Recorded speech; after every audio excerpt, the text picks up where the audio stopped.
General rise in the population in industrial towns and cities is often stressed, from a few thousand inhabitants that rose in a century to hundreds of thousands. Sheffield, the largest, had a population of 513,000 in 1951. Leeds was not far behind, with its neighbours Bradford, Huddersfield, Halifax, Wakefield, and all the small towns in between, contained well over 1 million people in roughly 20 square miles. Industrial towns and cities grew too fast to be well planned, and except for the town halls, churches, some chapels and other buildings, were mediocre in appearance and all too alike. In the 1930s, a hedgerow in Leeds was driven through tortuous streets of the new Civic Hall building, and in the 1960s Bradford and Sheffield shed their Victorian images. The Clean Air Act in 1956 started up with the sandblasting process so that stonework once more showed a warm brown. Slum clearance took time and continued past our period. Briggate, Leeds, the ancient main street of Leeds with the arch leading off, and also more recent arcades, Thorntons and County. There was a cab rank in the centre. Often sandwich boardmen slowly trailed along, and bunches of violets and mimosas were sold in the spring. On the left were Croydale's sports goods and Walker's bookshops. On the right, Home and Colonial stores and Walker and Hall's showroom. Marks and Spencer now occupies one side. Leeds Town Hall and municipal offices. Library, art gallery on the right, before they were cleaned and the art gallery altered. The town hall, built in 1853 to 1858, architect Cuthbert Broderick, stands at the bottom of the new hedgerow and symbolises Victorian confidence. Statue in bronze of Richard Oster with factory children, formerly in Foster Square, now in Rawson Square, Bradford, erected in 1869. Oster campaigned against the employment of children and for the 10 hours bill. Foster Square, Bradford, decorated with the Silver Jubilee celebrations of the reign of King George V and Queen Mary in 1935. Different forms of transport fill the streets. The railway station is to the right, soot-blackened buildings hem in the square, and the statue of W.E. Forster stands in the centre. High Street, Sheffield, is the early 20th century. On the left was the entrance to Covered Market, and on the right, Marple's Hotel. Hit by a bomb in the 12th of December 1940.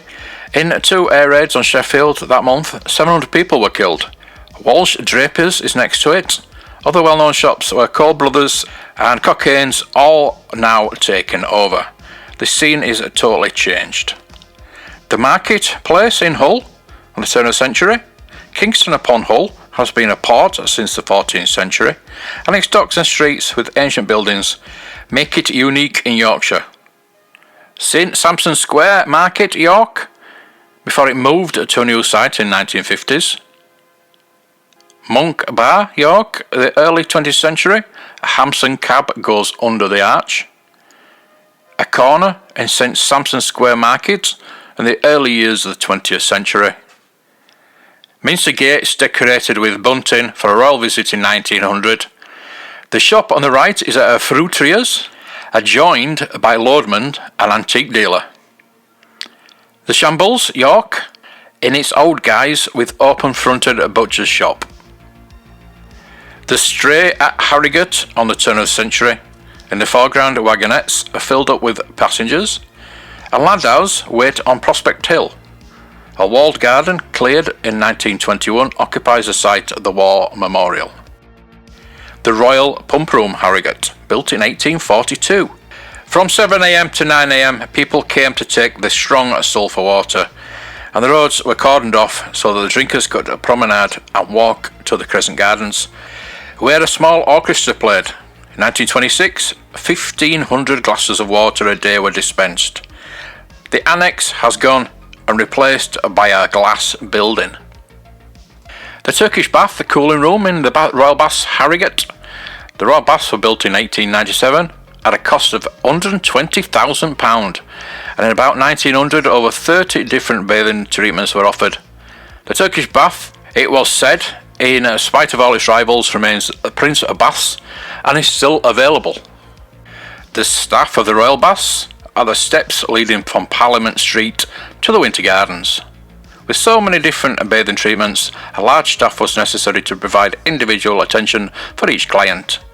The recommended length of time for spa treatment was at least 3 weeks. The spa at Scarborough at the turn of the century.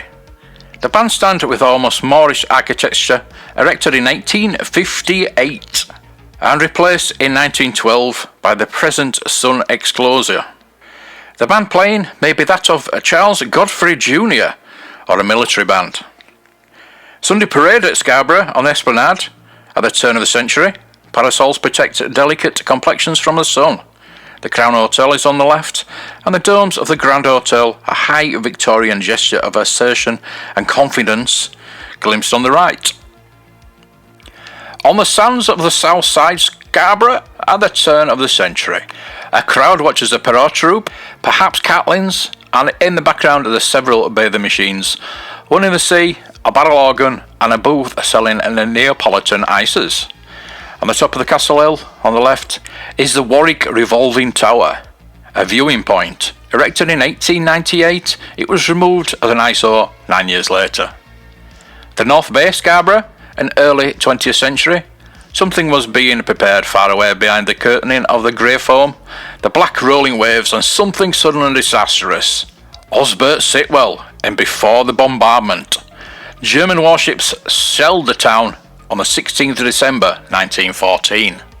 Up until 1862, Saltburn was a small, secluded hamlet, noted for smuggling, but when the Stockport to Darlington Railway extended there, a new town emerged, becoming a fashionable seaside resort, with a huge hotel, the Zetland, a pier, which is still there, ornamental gardens, and a church and chapels. Here, Saltburn by the Sea is seen in its heyday around 1905. Children's Corner, finally, with a Perrault troupe entertaining a crowd and the bathing machines on the sands. Bridlington Harbour, 1920, the two main industries of the coast, fishing and tourism, join forces when local fishermen take visitors on the strips to the sea in the cobbles. The beach at Hornsey, one of the smaller seaside resorts of the Yorkshire coast. In about 1911, bathing tents were all the rage, giving the beach an appearance of a medieval military encampment. Tin Gort, Whitby, with a Fair Isle Cottage approaching through a wicket in about 1946. Many writers and artists found inspiration at Whitby.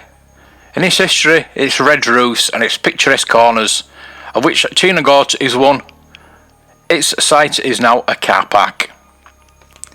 The marketplace at Dridlington in the East Riding, the Bell Hotel on the left, was then the centre throughout the year for buying grain, and the hotel conveyance which met customers from the station waits in front. The fountain, just glimpsed on the middle of the photograph, has gone.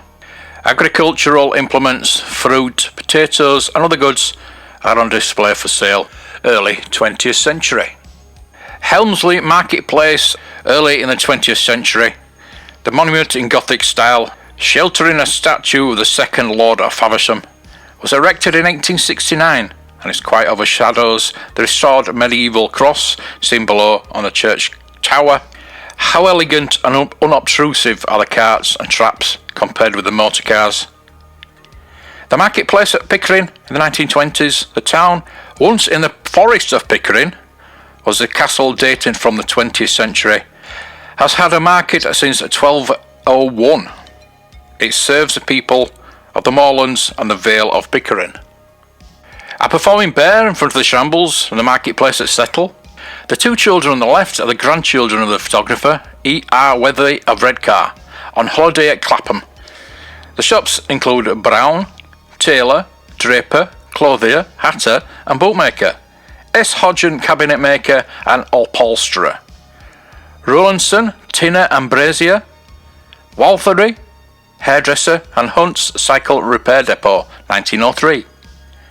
Richmond's Marketplace in 1906, the shop of King George and Sons, saddler abuts on the tower of Holy Trinity Church. Chalstod, hairdresser and tobacconist to the right of the Kings, Beyond James Beaggery displays his baskets next to Fawcett Milliner. Past across the Bishop Blaise Hotel and Blaide's haircutting rooms, boots and shoes are displayed in the foreground, and a woman with luggage waits by a carrier's covered wagon. The shops around the church were demolished in the 1920s. Fair Day at Skipton in Craven in early 20th century. In spring and November, fairs of Horncastle were held in the High Street before auction marts took over the trade. Yarm October Fair in 1938. The fair was formerly one of the largest in the north of England. Between 300 and 400 wagons, carts laden with cheese arriving into the town. Bulmer, 1890.